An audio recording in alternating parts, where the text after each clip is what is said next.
नमस्ते नमस्कार प्यारे बच्चों, मैं आपका पुजेंद्र सर आ गया हूं आरकेएम क्लासेस के यूट्यूब चैनल पे 11th फिजिक्स का चैप्टर नंबर 11 लेके, जिसका नाम है थर्मोडायनेमिक्स। इसमें हम सबसे पहले जो टॉपिक पढ़ेंगे उसका नाम है इंडिकेटर डायग्राम। Indicator diagram. अब देखो इंडिकेटर डायग्राम क्या होता है, ध्यान से समझना।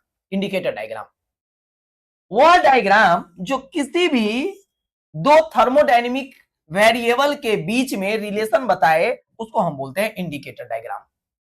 जैसे प्रेशर है, वॉल्यूम है, इसके बीच में अगर कोई ग्राफ है तो उसको इंडिकेटर डायग्राम कहते हैं। जैसे ऐसा है, समझ गए? क्लियर है? ऐसा, तो इसी डायग्राम को हम क्या बोलते हैं? Indicator diagram. समझ में आए? अब ध्यान से सुनना। या फिर ऐसा हो, प्रेशर और इधर वॉल्यूम। ऐसा है, कहेगा सर दोनों में अंतर क्या है? देखो दोनों एक ही जैसा दिख रहा है, लेकिन अब यहां पे डायरेक्शन का अंतर आ जाएगा। ध्यान दीजिए, अगर ग्राफ इधर की तरफ है और इसमें ग्राफ इधर की तरफ है, तो इसका यह मतलब हुआ इधर की तरफ ग्राफ है, तो ध्यान से समझना। देखो ऐसे डॉट डॉट लाइन से मिलाओ, इसको डॉट डॉट लाइन से मिलाओ। यहां पे इसको भी मिला दो, इसको भी मिला दो और इसको भी मिला दो।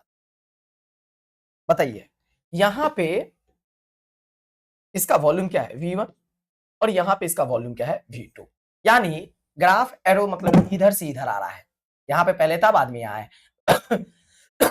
तो इससे क्या पता चल रहा है कि वॉल्यूम इंक्रीज कर रहा है। अच्छा इसमें देखिए, यहां पे है तो यहां पे वॉल्यूम है V2 और यहां पे मान लीजिए V1। अब ग्राफ इधर जा रहा है, तो पहले यहां था तो वॉल्यूम यहां पे था, और यहां चला गया तो वॉल्यूम इधर आ गया। यानी वॉल्यूम इधर जा रहा है तो वॉल्यूम डिक्रीज हो रहा है, तो इसको बोलेंगे कंप्रेशन, इसको बोलेंगे एक्सपेंशन। क्लियर है? जब भी ये एक याद रखना, ग्राफ राइट साइड जा रहा है जिसको क्लॉकवाइज भी बोलते हैं, तो हम यहां पे एक्सपेंशन होगा, और अगर ग्राफ लेफ्ट साइड जा रहा है तो इसमें कंप्रेशन होगा। ठीक है? अब ध्यान से समझना, यहां जो वर्क डन निकलेगा एक्सपेंशन में, ये पॉजिटिव होगा। क्या होगा? पॉजिटिव। और कंप्रेशन में क्या होगा? वर्क डन जो होगा वो नेगेटिव होगा। अब कहेगा सर ये कैसे पता आपको कि कंप्रेशन में एक्सपेंशन में पॉजिटिव होगा, इसमें नेगेटिव होगा? इसके बारे में अभी चर्चा करेंगे। समझ में? अभी आप ये समझिए, ये है ऐसे क्लॉकवाइज जा रहा है और ये ऐसे है एंटी क्लॉकवाइज जा रहा है। समझ में? यानी ऊपर वाला हिस्सा में देखेंगे, ऊपर वाला हिस्सा में क्लॉकवाइज जा रहा है कि एंटी क्लॉकवाइज जा रहा है। नहीं तो एक सिंपल सा तरीका बताता हूं, राइट साइड जा रहा हो तो एक्सपेंशन, लेफ्ट साइड जा रहा हो तो कंप्रेशन। समझ में आया? क्लियर हुआ? ठीक है, तो ये था। अगर एक्सपेंशन है, राइट साइड जा रहा है तो वर्क पॉजिटिव, और लेफ्ट साइड जा रहा है तो वर्क नेगेटिव। क्यों पॉजिटिव क्यों नेगेटिव हुआ ये बाद में बताऊंगा। समझ में? अब चलिए एक और इसी के साथ साथ हम निकाल लेते हैं वर्क डन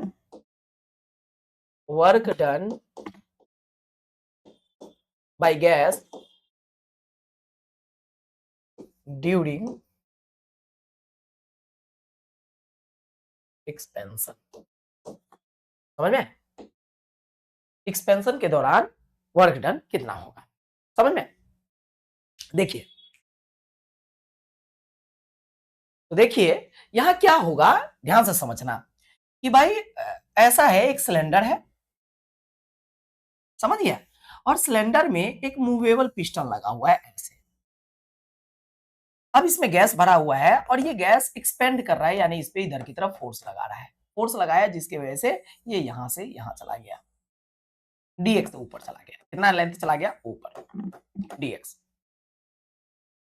यहाँ पे प्रेशर लगा रहा है, समझ गए? इसका एरिया ए है।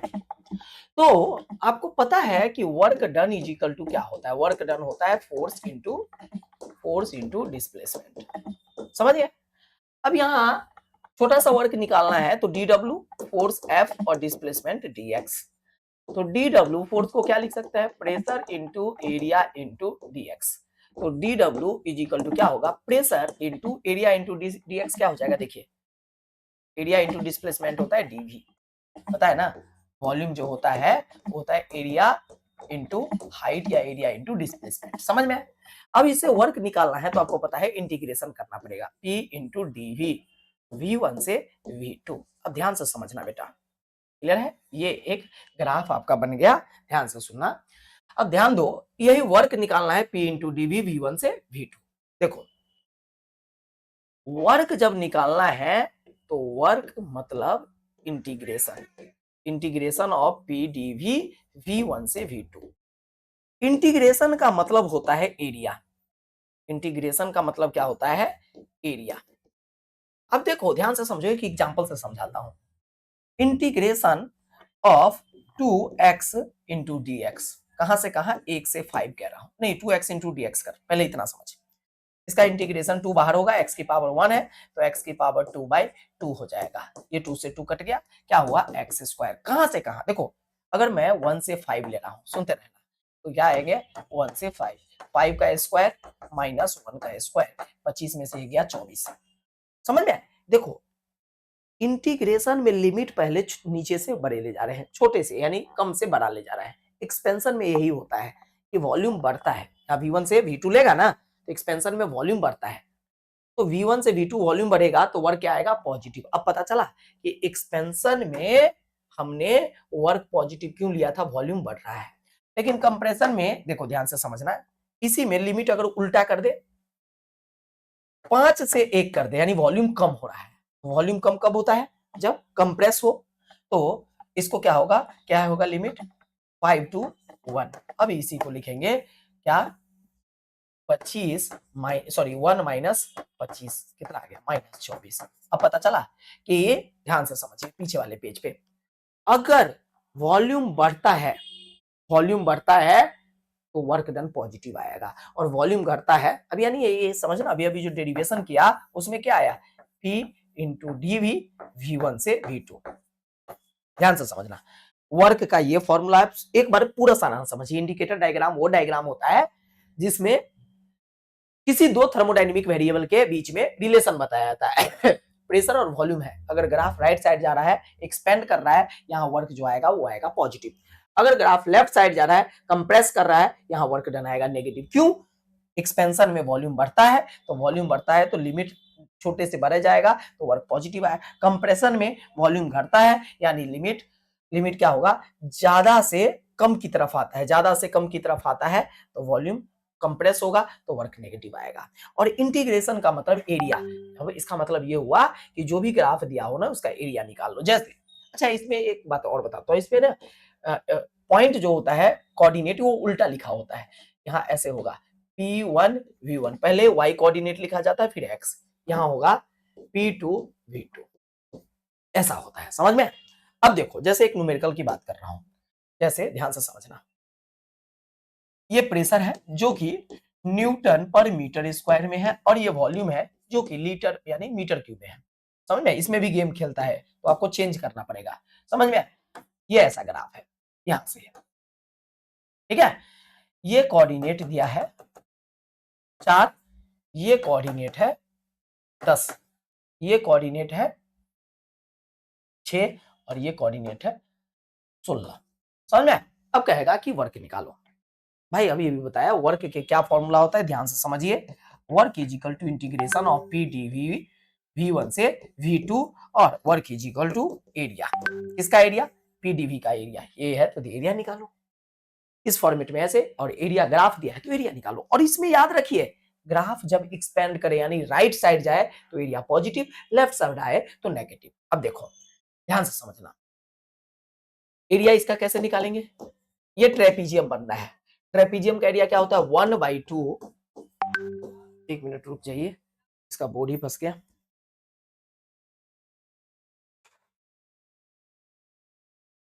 तो देखिए, सॉरी थोड़ा प्रॉब्लम आ गया था, यहाँ पे देखिए ये यहाँ वॉल्यूम है 16, 6, और ये तो मैंने बताया वर्क जब भी निकालने के लिए बोले प्रेशर और वॉल्यूम का, तो आप वर्क देखो इंटीग्रेशन ऑफ पीडीवी, और इसका मतलब होता है एरिया। ये भी देखना है राइट साइड जा रहा है तो पॉजिटिव होगा, लेफ्ट साइड जा रहा है तो नेगेटिव होगा, इतना ही करना है। अब इसका एरिया निकालो, ये एरिया, ये ट्रेपीजियम है तो एरिया किसके बराबर होगा, 1/2। ट्रेपीजियम का एरिया क्या होता है, 1/2 सम ऑफ पैरेलल साइड, ये साइड कितना है, ये है 6 और ये कितना है 16, तो 6 + 16 इंटू हाइट, इसके बीच का हाइट कितना है 6, तो कितना आ गया 3, कितना आ गया 16 6 22 इंटू 3, यानी आ गया 66।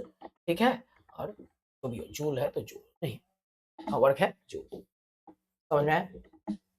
क्लियर है?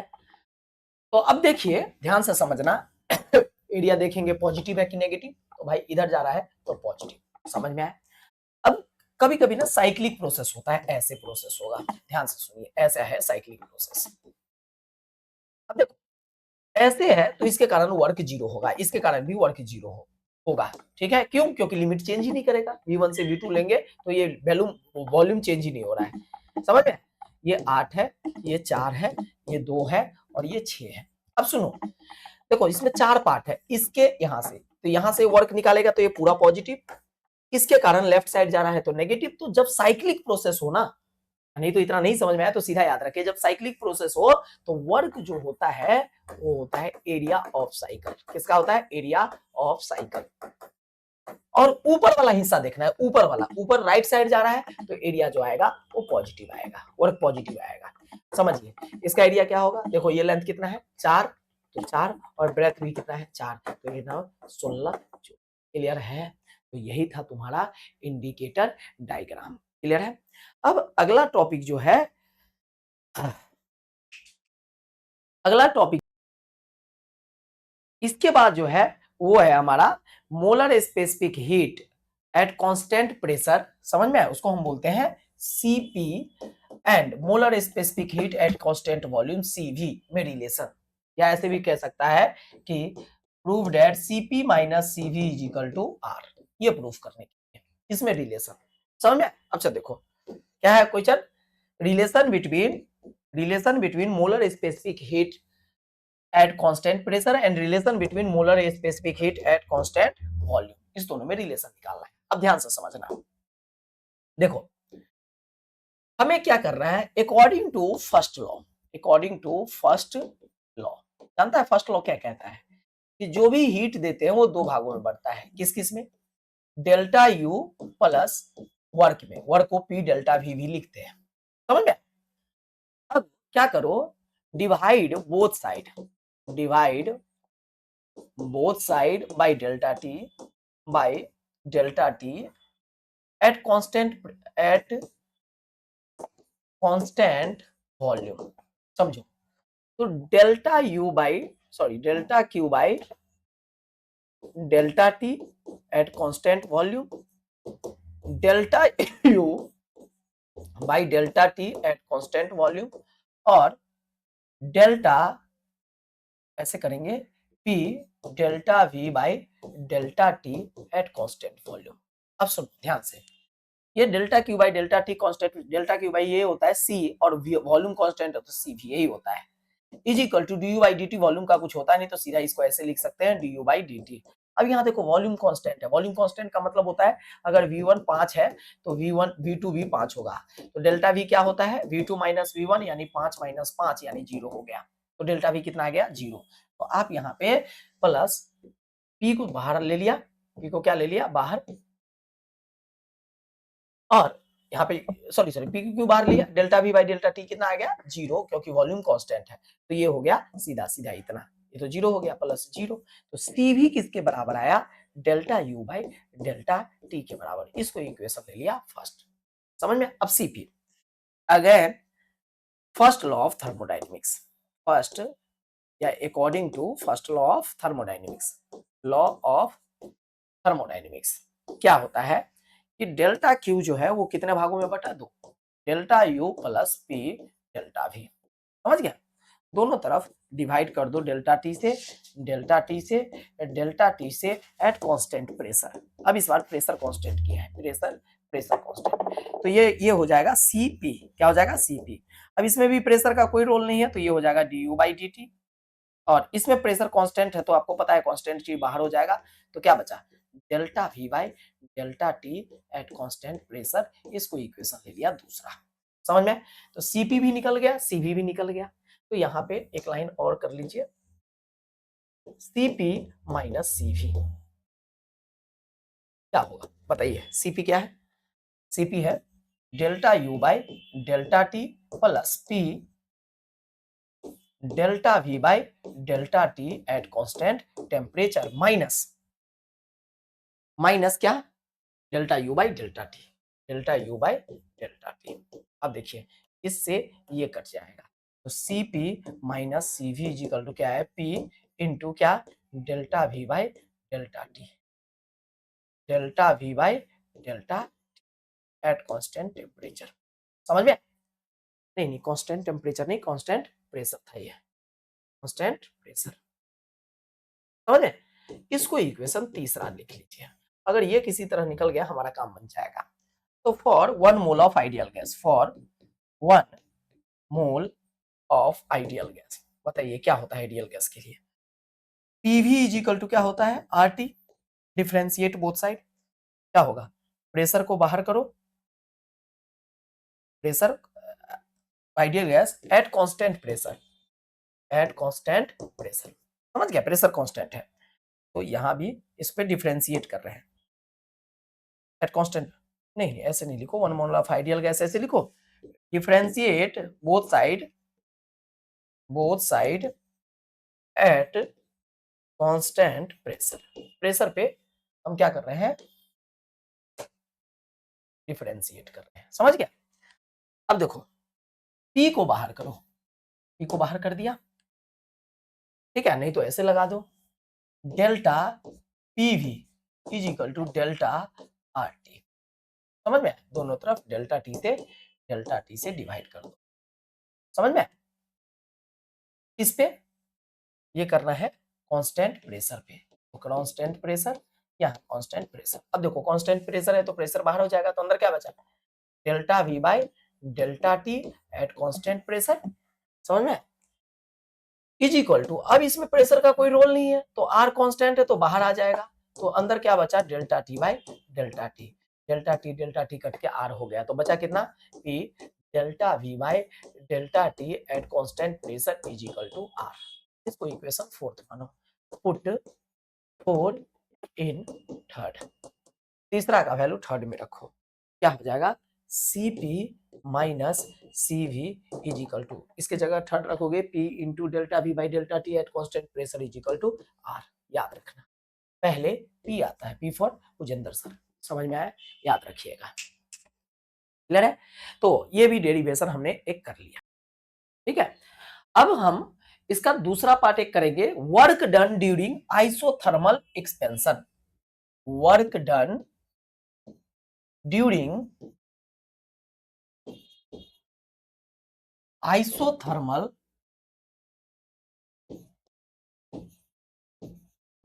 एक्सपेंशन, आइसोथर्मल एक्सपेंशन, ठीक है, ये हम कर रहे हैं। अब ध्यान से समझना, आइसोथर्मल में क्या होता है, टेम्परेचर कांस्टेंट होता है। समझ गए? तो आपको वर्क का तो फॉर्मूला पता है, we know that work is equal to किसके बराबर होता है, वर्क होता है integration of P into DV V1 से V2, इसको इक्वेशन 1 मानो।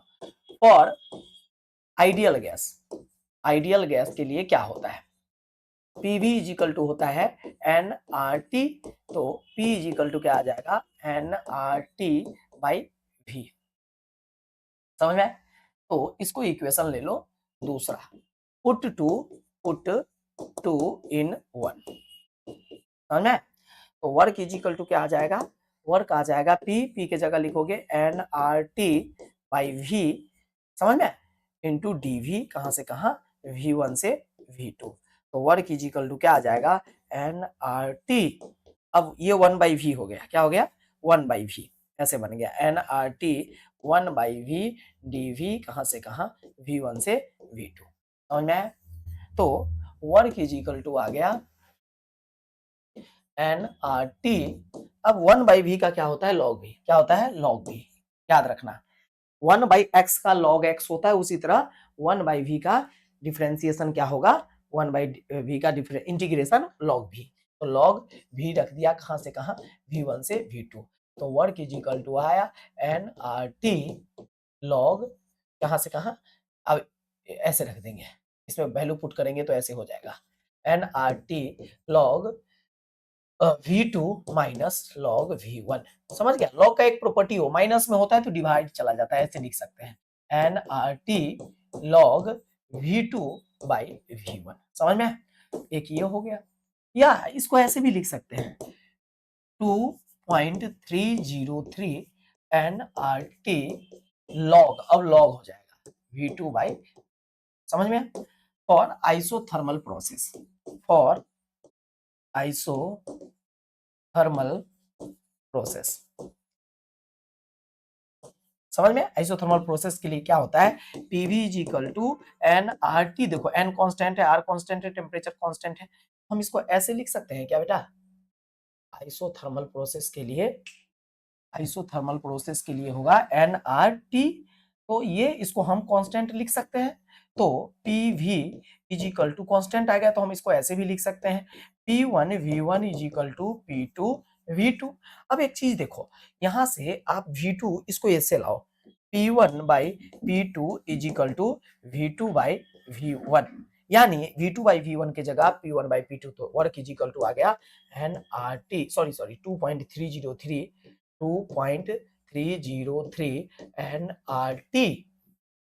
NRT लॉग, क्या लॉग V2 बाई V1 की जगह क्या लिखेगा, P1 बाई P2, समझ गए? तो ये हो गया आपका दूसरा फॉर्म, तो ये भी हो गया। अब इसके बाद एक और डेरिवेशन है, वो बहुत बड़ा भी डेरिवेशन है, याद रखना कि एडियाबेटिक प्रोसेस है। एडियाबेटिक प्रोसेस क्या होता है, एडियाबेटिक प्रोसेस वो होता है कि जिसमें, एडियाबेटिक प्रोसेस वो होता है जिसमें हीट का जो एक्सचेंज होता है वो जीरो होता है। तो कहता है कि apply first law of thermodynamics, right the relation between pressure volume, pressure temperature and volume temperature में रिलेशन निकालना है इन एडियाबेटिक प्रोसेस में, समझ में? क्लियर है? इसमें रिलेशन, तो पहला हम रिलेशन निकाल रहे हैं, रिलेशन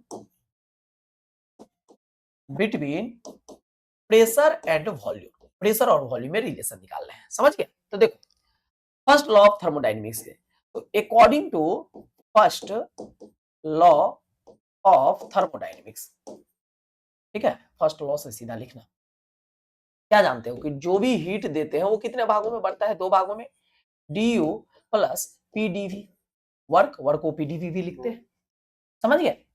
अब इसको इक्वेशन 1 मान ले, ध्यान से सुनना बेटा, बहुत बड़ा डेरिवेशन है, मैं पहले समझा दे रहा हूं। अब पहले एक बात बताइए, du किसके बराबर होगा, याद है अभी अभी cv के बारे में पढ़े थे, cv इज इक्वल टू क्या था, du बाई dt था, अभी अभी थोड़ी देर पहले डेरिवेशन में किए थे, तो du इज इक्वल टू क्या होगा, cv इंटू dt, इसको इक्वेशन 2 मान लो, और एडियाबेटिक प्रोसेस है तो dq किसके बराबर हो जाएगा, जीरो, क्यों, एडियाबेटिक प्रोसेस है, समझ गए? इसीलिए अब इस दोनों का वैल्यू इसमें पुट कर दो, इक्वेशन ज्यादा इतना मत मान, नहीं तो पुट कर, put du and dq in equation first, बताइए कितना हो जाएगा, zero is equal to du की जगह क्या लिखेगा, cv dt प्लस इसके जगह क्या लिखेगा, किसके जगह, pdv के जगह pdv ही रहेगा, तो ऐसे भी तो लिख सकते हैं pdv plus cv dt is equal to zero, समझ में? तो इसको इक्वेशन 2 मान ले, ठीक है? अब for 1 mole of ideal gas, 1 mole of ideal gas के लिए आपको पता है क्या होता है, PV is equal to R T, ठीक है?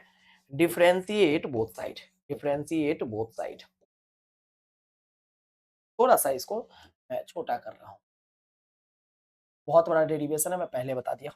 अब देखो डेरिवेशन में p को बाहर करेंगे तो differentiation of dv plus v को बाहर करेंगे तो डिफरेंशिएशन ऑफ p dp, इसमें r बाहर हुआ तो डिफरेंशिएशन ऑफ dt, तो यहां से dt किसके बराबर आ जाएगा, ये इसको नीचे कर दो तो dt आ गया किसके बराबर, p dv plus v dp, ठीक है, p dv plus v dp by r के बराबर है। इसको इक्वेशन कौन सा मानेंगे, इसको इक्वेशन मानेंगे तीसरा, ठीक है? ध्यान से सुनो, p को बाहर किया dv प्लस v को बाहर किया dp, r को बाहर किया dt, समझ में? तो D T is equal to क्या है, P D V plus V D P by R. ठीक है, अब इस तीसरे का वैल्यू रख दो दूसरे में, इसमें दूसरे में पुट 3 इन 2। अब जैसे ही 3 में रखोगे तो P dV plus CV, sorry P dV plus CV और dt के जगह क्या लिखोगे, dt के जगह लिखोगे P dV प्लस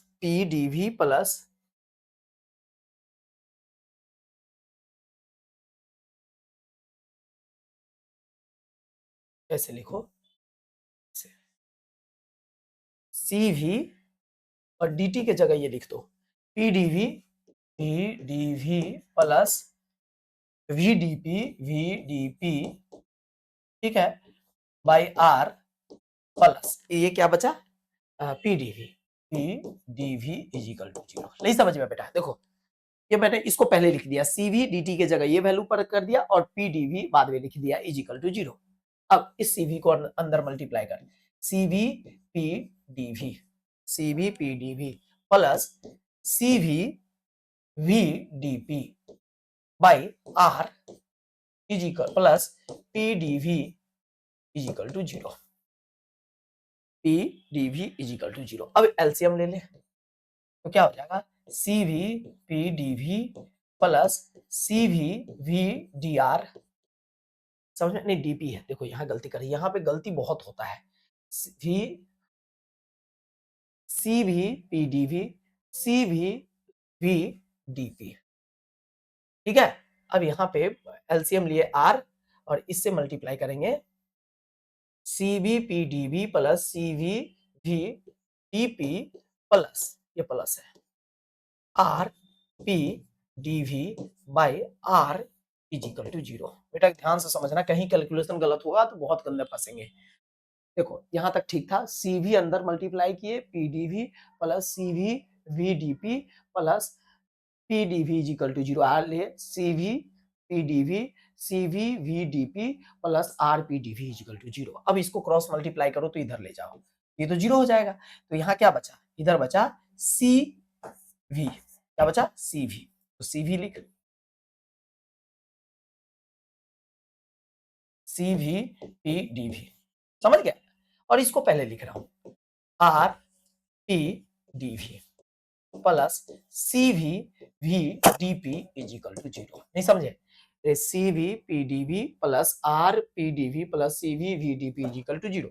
अब इसमें से क्या कॉमन ले सकते हैं, इसमें से कॉमन लेंगे PDV, इधर क्या बचा CV plus R plus CV VDP CV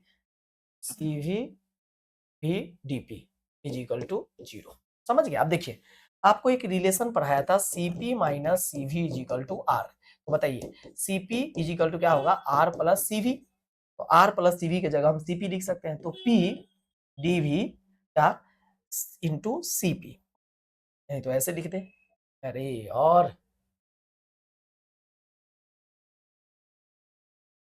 into CP, समझे, P DV CP plus CV, इसको मिटा रहा हूं, plus CV VDP is equal to 0, divide both side by CV PV, इससे डिवाइड कीजिए, तो देखो P DV CP by P DV CP by CV PV plus CV VDP bye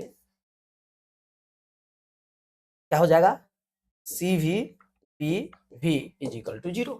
अब देखो कट करने होने वाला क्या क्या है, प्रेशर से प्रेशर कट गया, CV से CV कट गया और V से V कट गया, तो इधर क्या बचा बेटा, इधर बचा, ध्यान से समझो, पहले ऐसे लिखते CP by CV CP by CV CP by CV और क्या बचा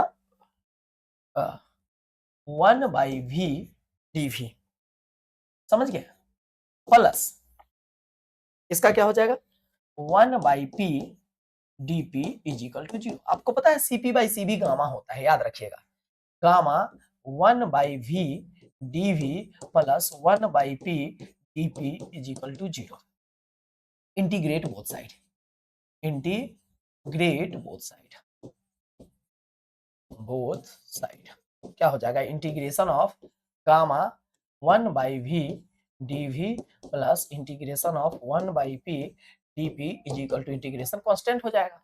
अब इसमें गामा बाहर हो जाएगा, अभी अभी पढ़ा है 1 बाई वी डी का क्या होता है, लॉग भी, क्या होता है, लॉग भी प्लस 1 बाई पी डी का लॉग भी इज इक्वल टू कांस्टेंट। समझ में? अब देखो ये ऐसा रहे मल्टीप्लाई में लॉग में, तो ये पावर में चला जाता है ऐसे, लॉग वी का power gamma plus log P is equal to constant. अब ये प्लस में हो तो मल्टीप्लाई में हो जाता है, लॉग वी का power gamma into P is equal to constant.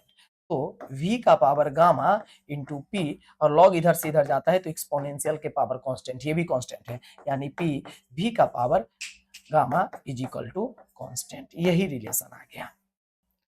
तो ये रिलेशन आ गया था क्या, p v का power gamma is equal to constant. समझ गया? अब जरा ये तो प्रेशर और वॉल्यूम है, जरा प्रेशर एंड टेम्परेचर में कर रहे हैं।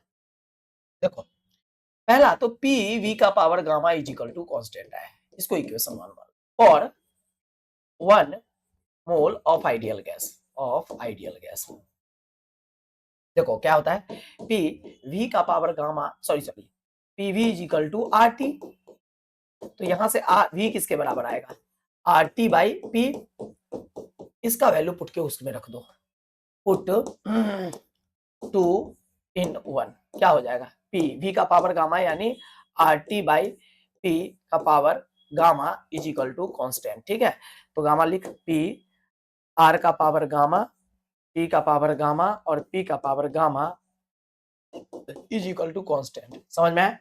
तो पी आर का पावर गामा, ठीक है, और टी का पावर गामा बाई पी का पावर गामा, तो ऊपर जाएगा तो क्या होगा, पी का power minus gamma is equal to constant. तो ये 1 है, ये 1 है, तो ऐसे लिख सकते हैं पी 1 माइनस गामा, ठीक है, और टी का power gamma is equal to K by R का पावर गामा। समझ में? अब देखो ये कांस्टेंट, ये भी कांस्टेंट, तो ऐसे लिख सकते हैं P 1 minus gamma into T का power gamma is equal to constant आ गया। समझ में आया? कांस्टेंट आ गया।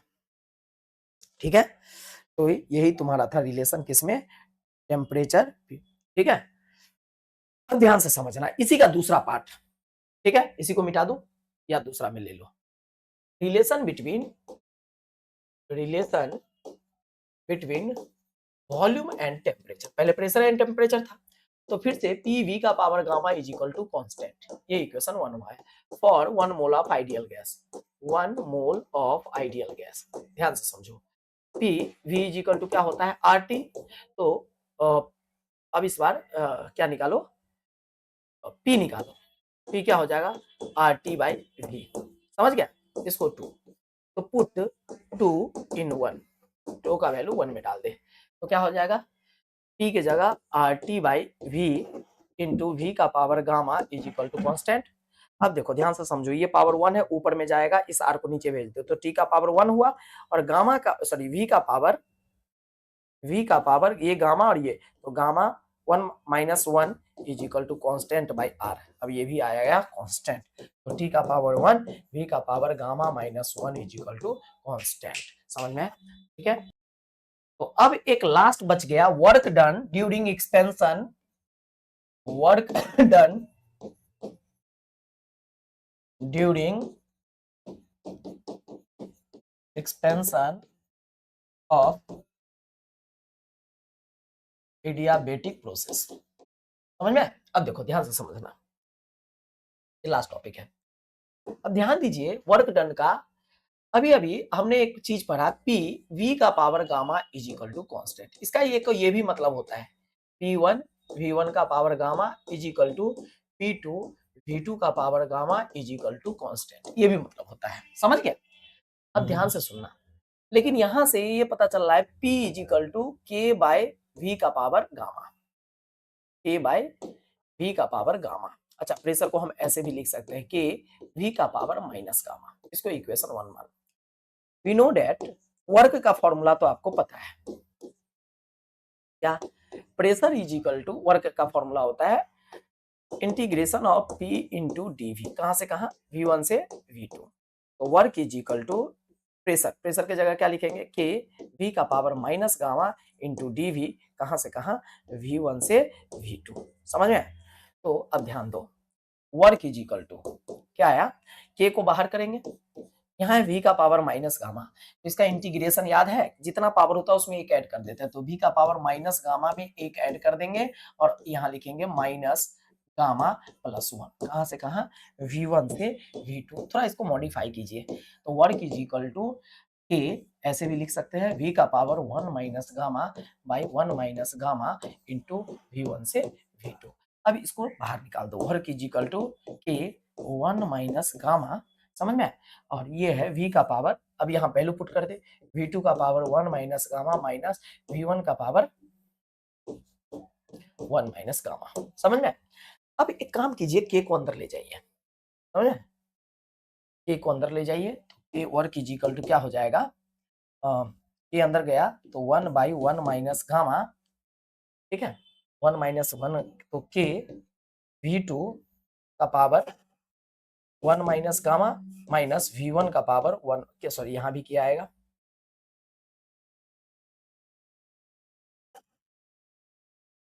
यहाँ भी 1 के आएगा, के V1 का पावर 1 माइनस गामा। समझ गए?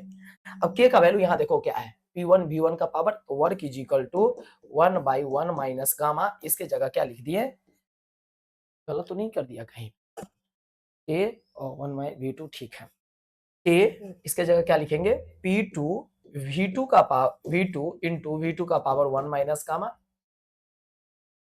अच्छा, यहाँ V पावर गामा है, P2 V2 का पावर गामा, और ये माइनस K की जगह क्या लिखेंगे, P1 V1 का पावर गामा इंटू V1 का पावर 1 माइनस गामा। समझ में? अब देखो यहाँ बेस सेम है तो ऐड हो जाएगा, तो वर्क का क्या फॉर्मूला आया, work is equal to 1 minus 1 by 1 minus gamma. अब देखो यहाँ बेस सेम है, तो बेस सेम है तो क्या होगा, ऐड हो जाएगा, V2 ऐड हो गया तो कितना होगा, 1 बचेगा, तो क्या हो जाएगा, P2 V2 माइनस P1, यही वर्क का फॉर्मूला आ गया। समझ में? अब इसको हम ऐसे भी लिख सकते हैं 1 बाई 1 माइनस गामा, या ऐसे लिख दो, आज आपको पता है P1 V1 is equal to क्या हो सकता है, nRT1, और P2 V2 is equal to क्या होता है, nRT2। इसमें पर पुट कर दीजिए, तो 1 by 1 minus gamma, P1 V1 की जगह क्या लिख सकते हैं, nRT2 माइनस nRT1। समझ में? तो work is equal to 1 by 1 minus gamma, और nr कॉमन ले लिया, तो nr 1 माइनस गामा क्या हो गया, T2 माइनस T1। समझ में? तो ये वर्क का आया। तो यही था आपका ये चैप्टर, किसका, जिसका नाम है थर्मोडायनेमिक्स। समझ गए? ये चैप्टर में थोड़ा सा डेरिवेशन ज्यादा है, जिसके वजह से मुश्किल होता है। मिलते हैं नेक्स्ट वीडियो में नेक्स्ट चैप्टर के साथ।